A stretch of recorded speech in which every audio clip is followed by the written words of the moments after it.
Traditional business એ કોઈ problem solve નહોતું કરતું. એ જૂની પેઢી હતી, રેગ્યુલર કસ્ટમર હતું, લો રિસ્ક હતું અને પોઝિટિવલી પ્રોફિટેબિલિટી ઉપર એ લોકો પહેલેથી ફોકસ કરતા હતા.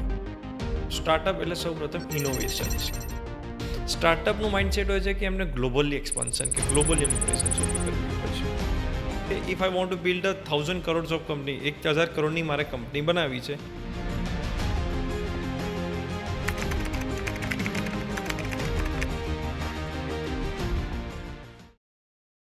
નમસ્તે મિત્રો, સ્વાગત છે તમારું ચોક એન્ડ ચેટ પોડકાસ્ટમાં. હું છું તમારી સ્ટાર્ટઅપની કન્ફ્યુઝિંગ લાઈફ જર્નીની હોસ્ટ અને દોસ્ત પલક દેસાઈ.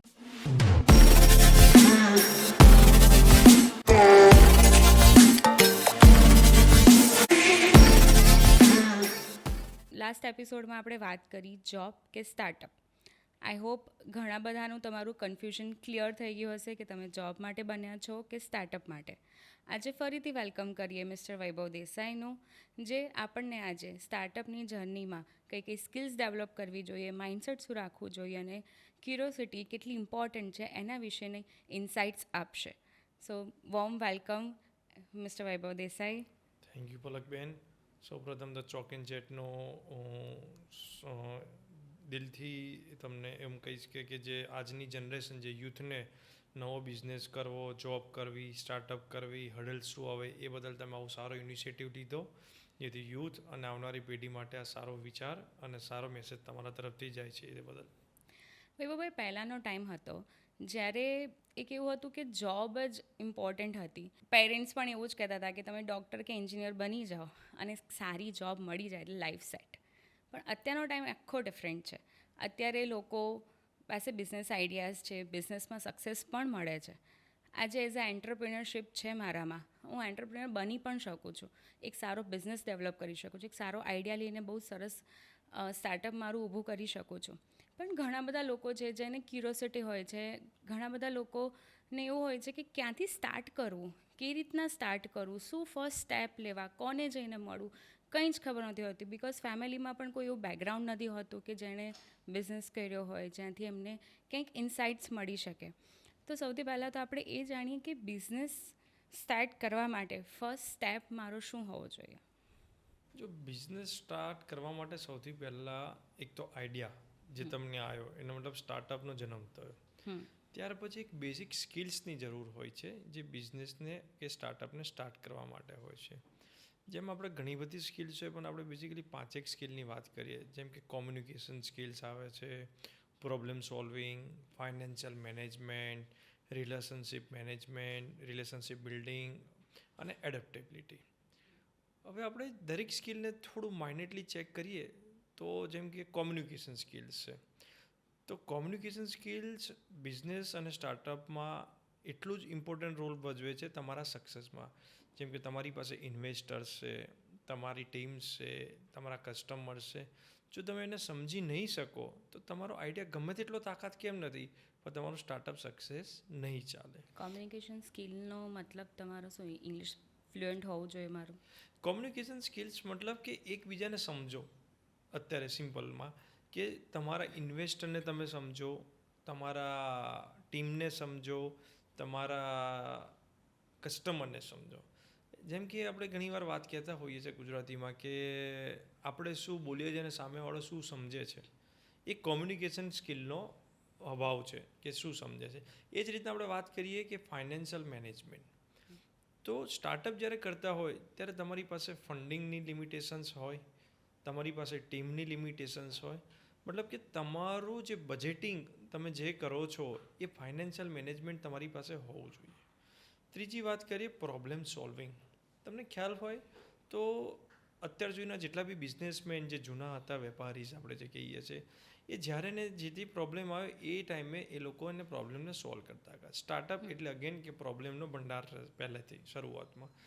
તો જે બી પ્રોબ્લેમ આવે એને તમે યોગ્ય ધીરજ અને કુશળતાથી સોલ્વ કરો, એ તમારી સ્કિલ હોવી જોઈએ.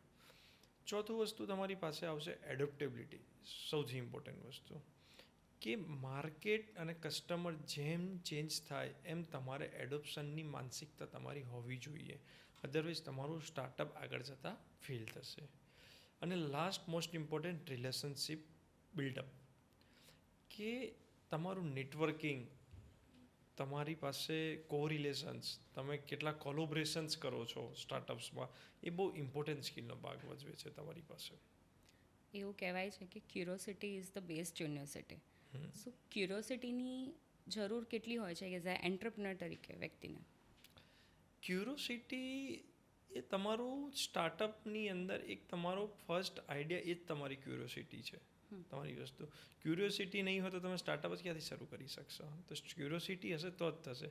બટ એ ક્યુરિયોસિટીને એક્ઝિક્યુશનમાં કન્વર્ટ કરવી પડશે, તો તમે સ્ટાર્ટઅપમાં સક્સેસ જશો. આઈડિયા ગમે તેટલો મોટો હોય પણ એક્ઝિક્યુશનમાં ફેલ જશો તો તમારી સ્ટાર્ટઅપ એ ફેલ જશે. એ જનરલી બધા એવું કહે છે કે પ્લાનિંગ કરો ને થોડા ઘણી વસ્તુ સમજો એટલે તમારું સ્ટાર્ટઅપ થઈ જાય. એક પહેલાં એક ટ્રેડિશનલ સ્કિલ્સ આવી હોતી હતી ને આજકાલ તો એઆઈનો જમાનો છે. તો શું સ્કિલ્સમાં ચેન્જ થઈ છે અને શું એન્ટરપ્રિનરશિપમાં ચેન્જ થયું છે થ્રુ આઉટ ધી યર્સ? જેમ કે હું એમ કહીશ કે ટ્રેડિશનલ બિઝનેસ વર્સિસ સ્ટાર્ટઅપ. તો પહેલાં ટ્રેડિશનલ બિઝનેસને સમજીએ કે ટ્રેડિશનલ બિઝનેસ શું હતો. કે ટ્રેડિશનલ બિઝનેસ એ કોઈ પ્રોબ્લેમ સોલ્વ નહોતું કરતું. એ જૂની પેઢી હતી, રેગ્યુલર કસ્ટમર હતું, લો રિસ્ક હતું અને પોઝિટિવલી પ્રોફિટેબિલિટી ઉપર એ લોકો પહેલેથી ફોકસ કરતા હતા. સ્ટાર્ટઅપ એટલે શું? તો સ્ટાર્ટઅપ એટલે સૌપ્રથમ ઇનોવેશન્સ, કે ઇનોવેશન થશે, બરાબર છે. સ્ટાર્ટઅપ એટલે શું? કે રિસ્ક કેપેસિટી વધારે છે. સ્ટાર્ટઅપ એટલે શું? ગ્રોથ રેટ વધારે છે. હવે બંનેને કમ્પેર કરું તો કે ટ્રેડિશનલ બિઝનેસનું વિઝન હોય છે કે એમને લોકલ માર્કેટને કવર કરવું હોય છે, કે લોકલ માર્કેટમાં એમની પ્રેઝન્સને ઊભી કરવી છે. સ્ટાર્ટઅપનું માઇન્ડસેટ હોય છે કે એમને ગ્લોબલી એક્સપાન્શન, કે ગ્લોબલી એમની પ્રેઝન્સ ઊભી કરવી હોય છે.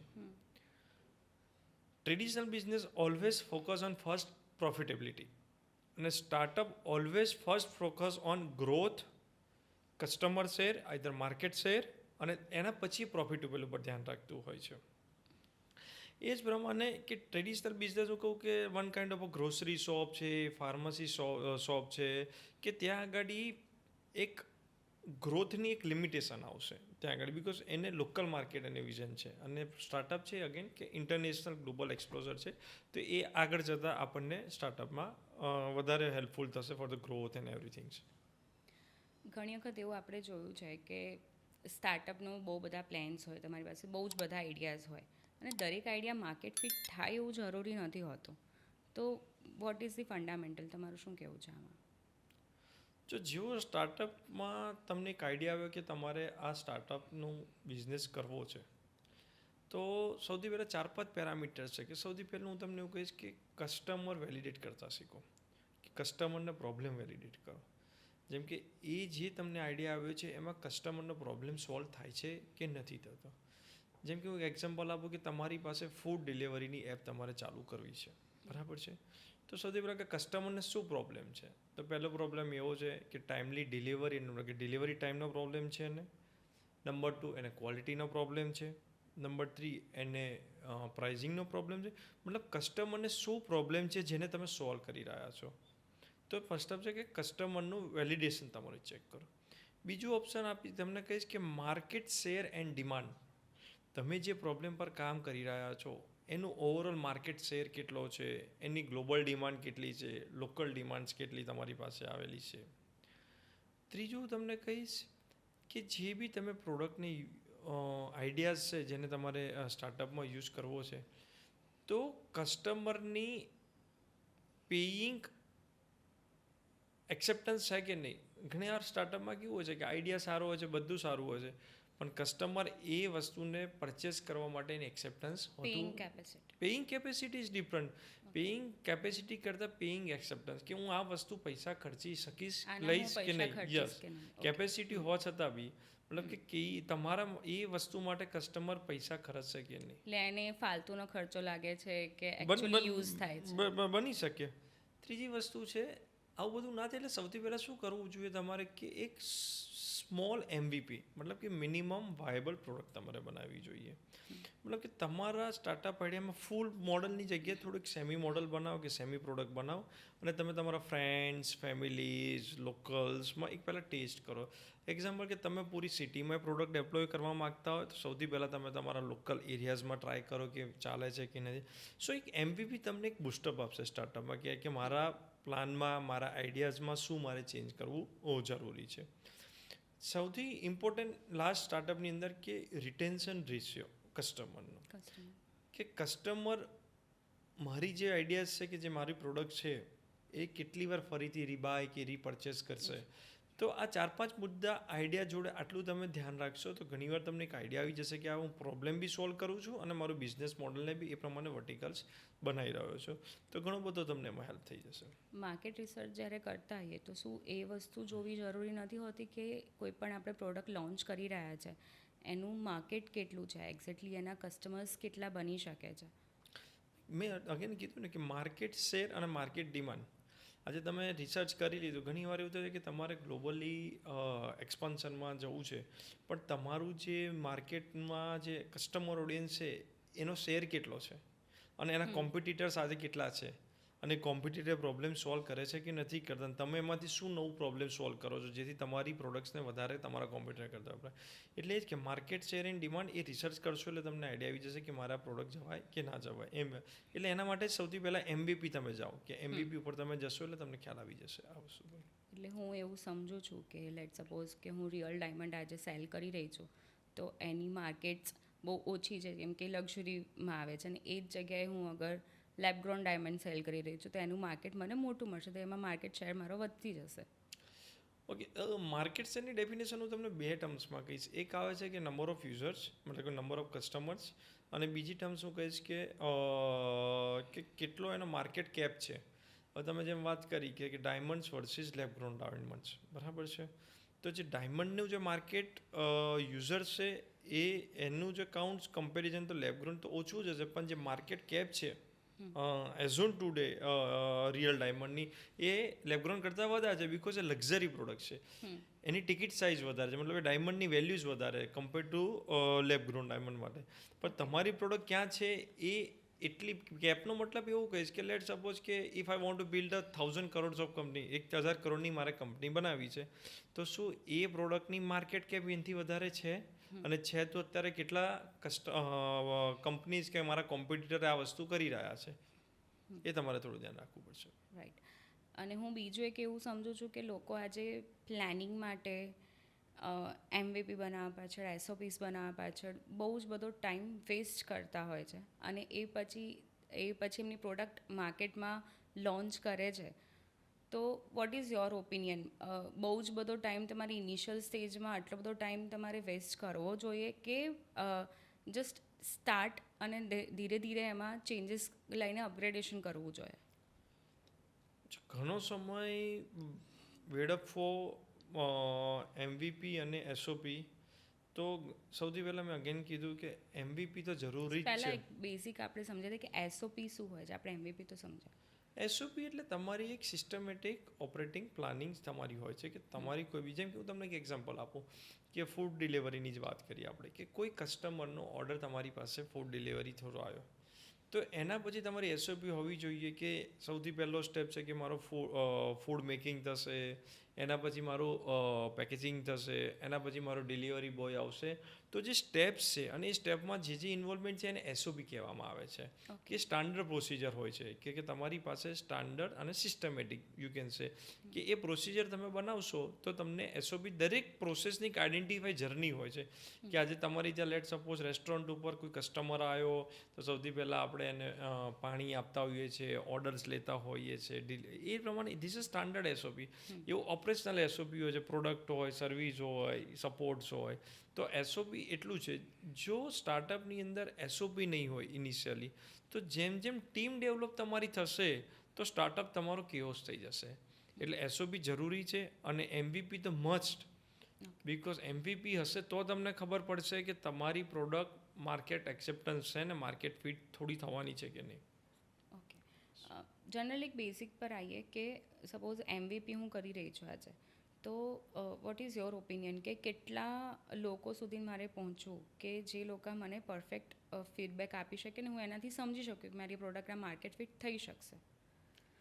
એટલે અગેન્સ્ટ કે તમે કઈ પ્રોડક્ટ ઉપર કામ કરો છો અને જેન્યુન કસ્ટમર એટલે મતલબ કે જે ઓડિયન્સ તમારી ઇનિશિયલ સ્ટેપ શું હોય કે ઇનિશિયલ સ્ટેપ એ છે કે તમારી જે પ્રોડક્ટ જે કસ્ટમર ઓરિએન્ટેડ છે એ કસ્ટમરનો પહેલાં 10, 25, 50, 100 કસ્ટમરથી સેમ્પલિંગ કરાવો, ટેસ્ટિંગ કરાવો, પરચેસિંગ કરાવો, જે બી હોય એમાંથી તમે ફ્રિકવન્ટલી ફીડબેક લો, પછી અગેન તમે 500 સુધી જાઓ, પછી અગેન તમે 1000 સુધી જાઓ. તો એ કાઉન્ટ શું છે કે આ છે. હવે લેટ સપોઝ કે તમારી જે પ્રોડક્ટ છે એની માર્કેટ સાઇઝ જ વધારે છે ઓડિયન્સની, તો તમારે એનું છે પહેલાં 1000થી તમારે સ્ટાર્ટ કરો ટેસ્ટિંગ કે પછી 5000 સુધી જાઓ, 10,000 જાઓ. એટલે એ અગેન રિવર્સ છે કે તમારી માર્કેટ ઓડિયન્સ કેટલી છે એના બેઝ ઉપર તમે સેમ્પલિંગ કરો, ટેસ્ટિંગ કરો MVPનું. એટલે એનો મતલબ એવું આપણે એવું જ વિચારીએ કે દરેક પ્રોડક્ટ અને આપણા દરેક આઈડિયા અલગ હોય. 50% પબ્લિક કદાચ એક્સેપ્ટ કરશે, 50% કદાચ નહીં બી કરે, બટ ઓલવેઝ આપણે આપણી જે પ્રોડક્ટ કે જે પણ આપણે સ્ટાર્ટઅપ કરવું છે એના પ્લાનિંગ અને એના પર અગર સ્ટાર્ટઅપ કરવું જ છે તો પછી બહુ વધારે પડતું મારી પ્રોડક્ટ સારી બને પછી હું માર્કેટમાં લોન્ચ કરું અને એમાં ને એમાં ટાઈમ વેસ્ટ કરવા કરતાં એટલીસ્ટ ફર્સ્ટ ટાઈમ એકવાર લોન્ચ કરીએ અને દેન એમાં ઇમ્પ્રુવમેન્ટ્સ કરતા રહીએ. એક્ઝેક્ટલી એવું જ હોય કે તમે એન્ડ પ્રોડક્ટ તો ફર્સ્ટ ડે ક્યારે ના બનાવી શકો કે કોઈ તમને આઈડિયાઝ આવ્યો છે. સ્ટાર્ટઅપ એટલે આઈડિયા અને ઇનોવેશન. અગેન આપણે પહેલાં બી વાત કરી તો ઇનોવેશન્સ ને આઈડિયા એક એવું ફિક્સ નથી કે મારા કસ્ટમર કે મારા એને આ જ ફિક્સ જોઈશે. એટલે પહેલાં MVP બનાવો, કસ્ટમરને ફીડબેક્સ લો, ફ્રિકવન્ટલી એને ઇન્કોપરેટ કરતા રહો, ફરીથી ફીડબેક્સ પર જાઓ, ફરીથી ઇન્કોપરેટ કરતા જાઓ. એટલે માઇટ બી તો તમે જે વિચારી હતી જે પ્રોડક્ટ એના કરતાં ડિફરન્ટ બી પ્રોડક્ટ બનશે પછી સારી બનશે બિકોઝ તમે કસ્ટમરના ફીડબેકને એક્સેપ્ટન્સ કરતા રહ્યા છો. મે બી એવું બી બની શકે કે પ્રોડક્ટ માર્કેટ ફેલ બી થઈ શકે. માર્કેટ ફેલ થઈ શકે પણ એના રીઝન બીજા હોઈ શકે છે. એક્સેપ્ટન્સ તો આવી જ ગયું છે તમારી પાસે કે એ પ્રોડક્ટ બધાને લેવી છે, પણ માર્કેટ ફિટ હોવાના રીઝન ઘણા બધા જે છે આપણે એ અલગ ડિસ્કશન ઉપર આવી કે આના લીધે તમારું ફેલ આવી શકે છે. પણ મેઇન જે વસ્તુ છે કે મારી પ્રોડક્ટ એક્સેપ્ટન્સ છે કે નહીં એ તમારું પછી આગળ પ્રોબ્લેમ નહીં આવે. પણ તમારા એક્ઝિક્યુશન્સમાં પ્રોબ્લેમ હોય, ધ લોજિસ્ટિક્સમાં હોય કે ફાઇનાન્શિયલ, એ ડિફરન્ટ રીઝનના લીધે ફેલ થઈ શકે. એટલે પહેલી વસ્તુ એ જ છે કે થોડું પ્લાનિંગ કરીને એક્ઝિક્યુશન પર ફોકસ વધારે કરવાનું ઇનિશિયલ સ્ટેજ પર. હા, પરફેક્ટ છે કે પહેલી થોડું પ્લાન કરો, ધીમે ધીમે એક્ઝિક્યુટ કરો, પ્રોડક્ટની એન્હેન્સમેન્ટ કરતા જાઓ, સર્વિસ એન્હેન્સમેન્ટ કરતા જાઓ, ફીડબેક્સના બેઝ. ઘણા બધા લોકો સ્ટાર્ટ કરવા માટે ફંડિંગ પર બહુ જ ફોકસ કરતા હોય છે અને ફંડર્સ માટે બહુ બધી જગ્યાએ ભાગતા હોય છે, ઇન્વેસ્ટર્સ પાછળ દોડતા હોય છે.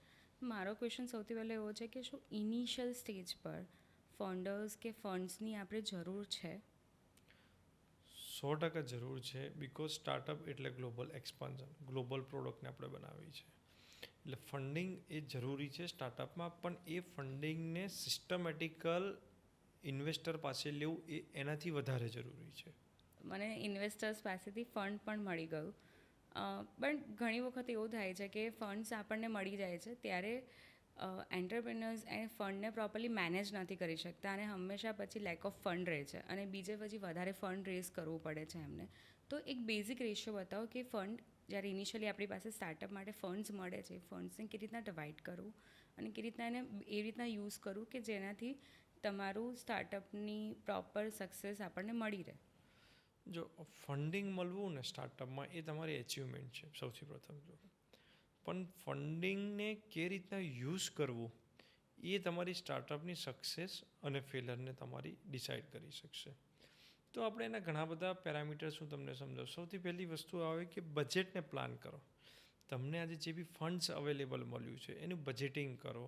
ના કે ઇનિશિયલી ફંડ મળ્યું એટલે તમે મોટી ટીમ બનાવી દો કે મોટું માર્કેટિંગમાં એક્સપેન્ડિચર કરી દો કે ઓફિસ તમે બ્રાન્ડિંગ કરી દો. So you should always in a budgeting કે X% મારા ડેવલપમેન્ટ, X% મારા માર્કેટિંગમાં જવા જોઈએ, X% મારા ટીમ ડેવલપમેન્ટમાં જવા જોઈએ, રિસર્ચમાં જવા જોઈએ.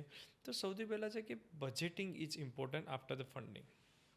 નંબર 2, જે બી તમે એક્સપેન્ડિચર કરો એમાં સૌથી પહેલાં જુઓ કે એ વાયેબલ છે ને રિટર્ન ઓફ ઇન્વેસ્ટમેન્ટ એનાથી મળશે કે નથી મળતું.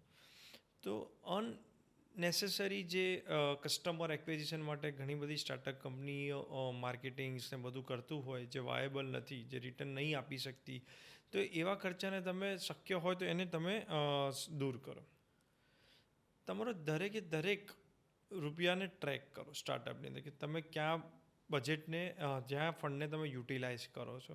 તો તમે જ્યારે ટ્રેક કરશો તમારા ફંડ્સને, એ તમે પ્રોપર સીએ, પ્રોપર એકાઉન્ટિંગ્સ કરો, તો તમને ખ્યાલ આવશે કે ત્યાં તમારે ક્યાં આગળ તમારે જે ફંડ મળ્યું છે એને તમારે કરવાનું છે. રનવે આફ્ટર ધ ફંડિંગ એ તમારે ક્લિયર રાખવું. સ્ટાર્ટઅપ રનવેનો મતલબ એવો થાય કે કેટલા મહિના સુધી તમારી પાસે કેશ પડી છે એઝ અ સ્ટાર્ટઅપ ચલાવવા માટે. તો મારા પ્રમાણે કે તમે 12 થી 18 મહિનાનો રનવે રાખો ક્લિયર, જેથી તમે સ્ટાર્ટઅપમાં તકલીફ ના પડે. અને on the case of emergency 10 થી 15% તમારે એની અંદર ઇમરજન્સી ફંડને તમારે યુટિલાઇઝ કરી શકો. મોસ્ટ ઇમ્પોર્ટન્ટ છે ઇન્વેસ્ટર કોમ્યુનિકેશન્સ. ફંડ્સ લીધા પછી કે તમે જે ઇન્વેસ્ટર પાસે ફંડ લીધું છે એને તમે ક્વાર્ટરલી, મંથલી રિપોર્ટ સબમિટ કરો કે એને રિપોર્ટ પ્લાનિંગ આપો. તો investor communication is most important after the taking the fund from the investors. So આ 4-5 મુદ્દા ઉપર તમે ફોકસ કરશો કે ઇન્વેસ્ટર પાસે ફંડ કેમ લેવું, કઈ રીતના મેનેજ કરવું, તો તમને સ્ટાર્ટઅપમાં ઘણું બધું હેલ્પ થઈ શકશે ત્યાં આગળ. અને એવું કહીશ કે ફંડ છે ને એ સ્ટાર્ટઅપનો એન્ડ પોઈન્ટ નથી. ફંડ્સ એ સ્ટાર્ટઅપને નેક્સ્ટ લેવલ ઉપર લઈ જવા માટે તમને યુઝ થશે. યસ.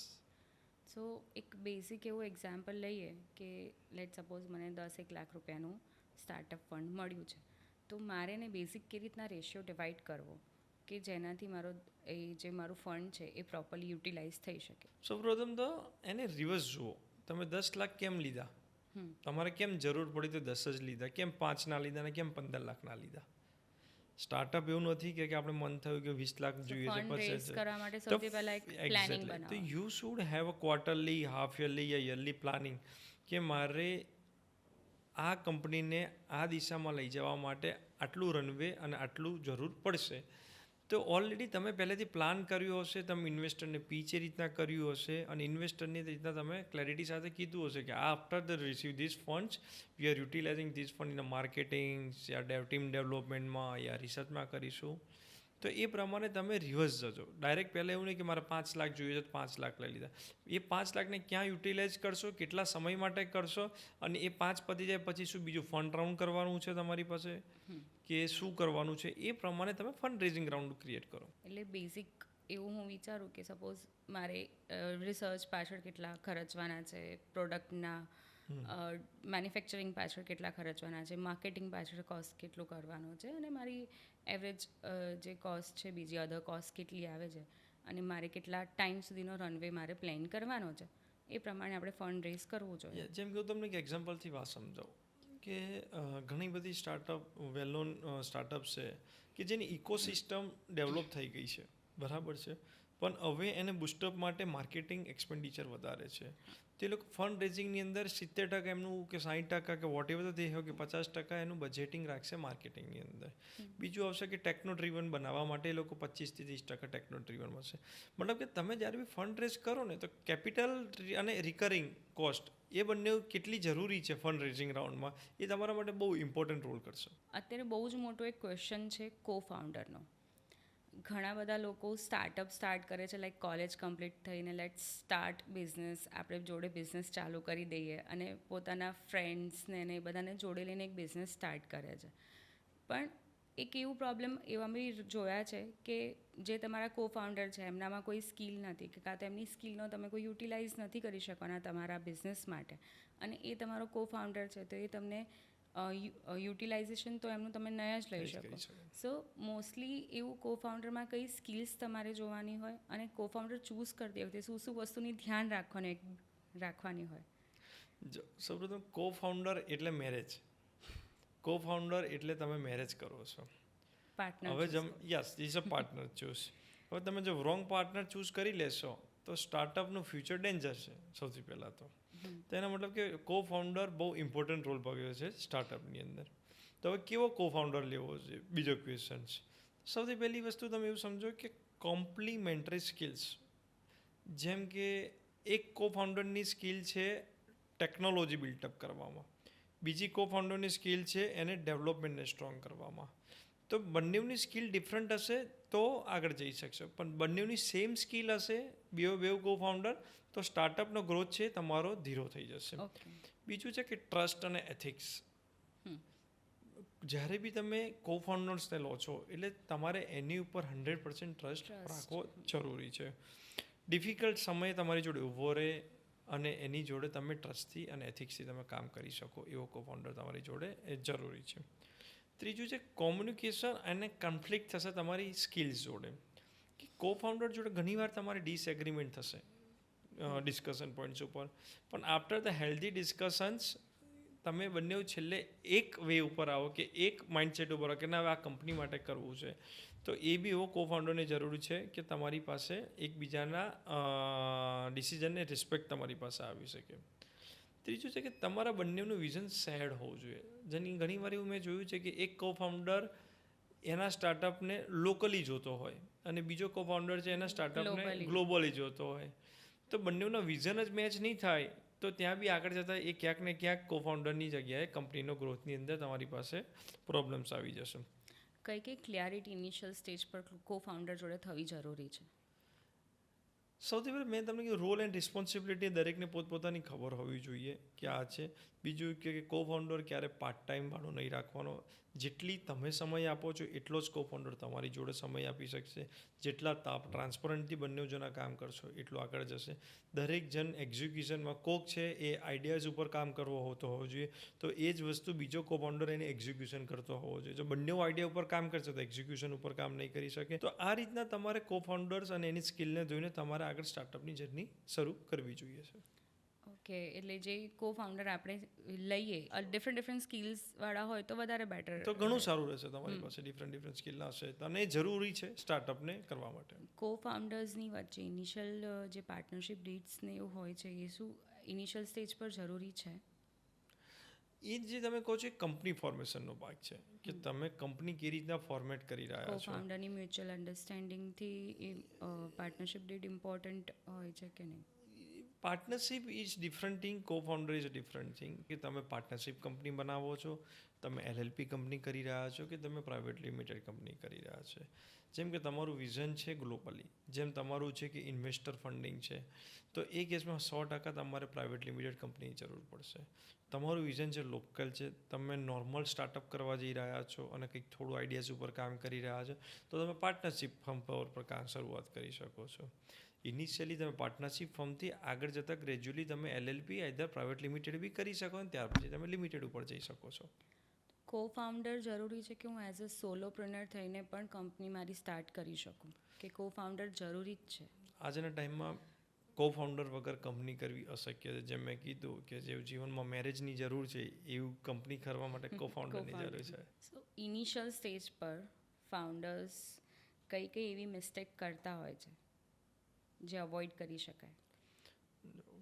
ફાઉન્ડર સ્ટાર્ટઅપ એટલે એનર્જી, એન્થ્યુઝ, આઈડિયાઝ એ બધા ઉપર એનું સ્ટાર્ટઅપ ચાલશે. તો સૌથી પહેલાં કે આઈડિયા ઉપર ઓવર ડિપેન્ડન્સી ના થો. આઈડિયા તો 1000 લોકોને આવે છે પણ સક્સેસ 1000 લોકો થતા નથી. દરેક આઈડિયા સક્સેસ થાય એવું જરૂર નથી. એ આઈડિયામાં એક્ઝિક્યુશન ઇઝ ઇમ્પોર્ટન્ટ. સ્ટાર્ટઅપની અંદર આઈડિયા આવ્યા પછી એક્ઝિક્યુશન કરવું ઇમ્પોર્ટન્ટ છે. જો એક્ઝિક્યુશન પ્લાન નહીં હોય તો તમારો આઈડિયા ગમે તેટલો બી કેમ સારો નથી, એ તમારો ફેલ થઈ જશે. બીજું છે કે ફાઇનાન્શિયલ પ્લાનિંગ, ફાઇનાન્શિયલ મેનેજમેન્ટ જરૂરી છે. કે તમારે બજેટિંગ્સની અંદર તમારે દર મહિને તમારો બર્ન રેટ ચેક કરતું રહેવું પડશે કે કેટલું બર્ન રેટ્સ આવી રહ્યું છે, ઇન્વેસ્ટર પાસે શું છે. તો એક છે તમારી પાસે ફાઇનાન્શિયલ મેનેજમેન્ટ જરૂરી છે. ડેફિનેટલી આજે મોટાભાગની કંપનીઓ finance management, lack of finance મેનેજમેન્ટના લીધે જ બંધ થાય છે. ત્રીજું છે તમારી પાસે રોંગ ટીમ ડેવલપ. કે તમે જે સ્ટાર્ટઅપમાં ટીમ ડેવલપ કરી રહ્યા છો એ તમારા ટીમ મેમ્બર્સ કેવા છે, એ ક્યાં એક્ઝિક્યુશન્સમાં પાર્ટ કરે છે. Wrong team develop is also the failure of the finance. Initial stage પર તમે બહુ મોટી ટીમ બનાવી દો, અનનેસેસરી એમ્પ્લોઈઝ લે. અનનેસેસરી એમ્પ્લોઈઝ કરતાં જે ટીમ છે એ ટીમ પ્રોડક્ટિવ કેટલી છે, ક્વોલિટીવાળી કેટલી છે, તમારા સ્ટાર્ટઅપમાં કેટલું એનો પ્રીવિયસ એક્સપિરિયન્સ છે તમને યુઝ થઈ શકશે. સ્ટાર્ટઅપ એટલે ટીમ વર્ક શરૂઆતમાં ઘણું બધું.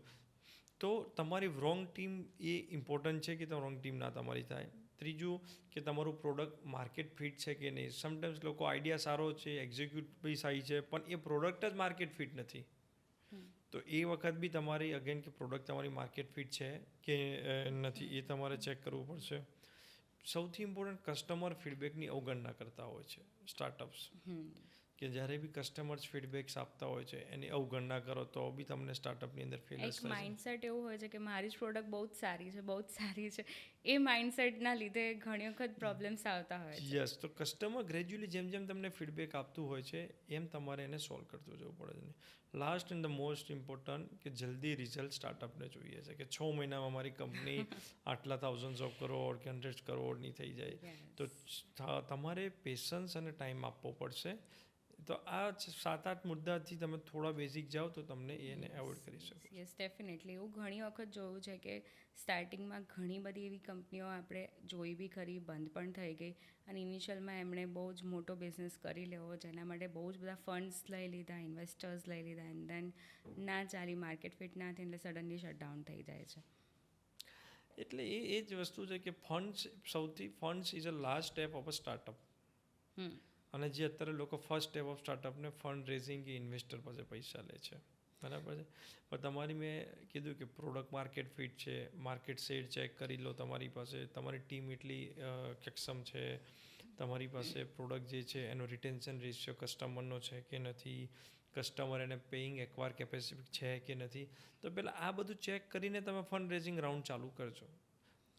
ઓકે, ઇનિશિયલ વૈભવભાઈ આપણે ઘણી વખત એવું જોયું છે, માને એક આવા ક્વેશ્ચન અત્યારે અહીંયા થાય છે કે મારી પાસે આઈડિયા છે, મેં પ્રોડક્ટ માર્કેટ ફિટ છે કે નહીં એ ચેક કરવા માટે સ્ટાર્ટ કર્યું, MVP સ્ટાર્ટ કર્યું, અને પછી મને ખબર પડી કે યાર આ પ્રોડક્ટ તો નહીં ચાલે, કે આ પ્રોડક્ટ એટલી માર્કેટ ફિટ નથી થતી.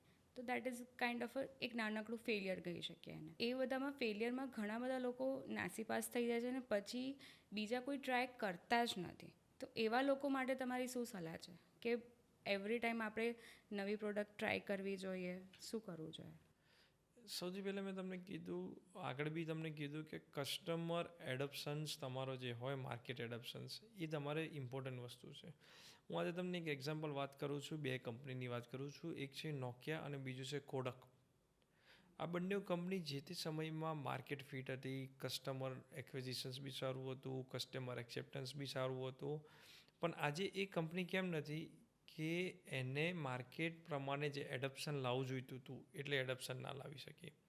એટલે એવું નથી કે ફેલર છે થયા એટલે સક્સેસ નહીં જ મળે. એટલે ફેલર એ લાઈફનો અને પ્રોડક્ટ તમારા બિઝનેસનો પાર્ટ છે. After product you can achieve a success. So don't worry. કદાચ તમારી પ્રોડક્ટ ઇનિશિયલી બેઝ ઉપર માર્કેટ ફિટ હોય છે, પછી પ્રોડક્ટ ફેલ જાય છે, બસ તમે યુ કે જસ્ટ કીપ ઓન રિસર્ચ કે આ પ્રોડક્ટ પછી આ product, yes, always you can success. So attempt કરતા રહો. હા, ઘણી બધી ઇન્ડિયન સ્ટાર્ટઅપ જર્નીમાં જોશો કે એ મલ્ટિપલ ટાઈમ્સ ફેલર પછી આજે આ જગ્યાએ સક્સેસ પહોંચી જે આજે યુનિકોર્ન કંપનીઝ છે. આ એક લોટરીની ટિકિટ જેવું થઈ ગયું કે મલ્ટિપલ ટિકિટ્સ લો, કોઈ પણ એક જે સક્સેસ થઈ જશે ચાલી જશે. ના, lottery ticket is based on luck, this is based on hard work.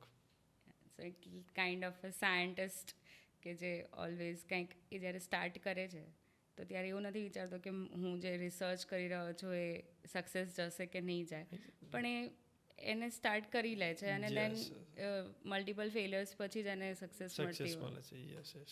Yes. ગાડી આપણે ચલાવતા હોઈએ, પહેલા દિવસે આપણને ગાડી 100ની સ્પીડે ના ચાલી શકે.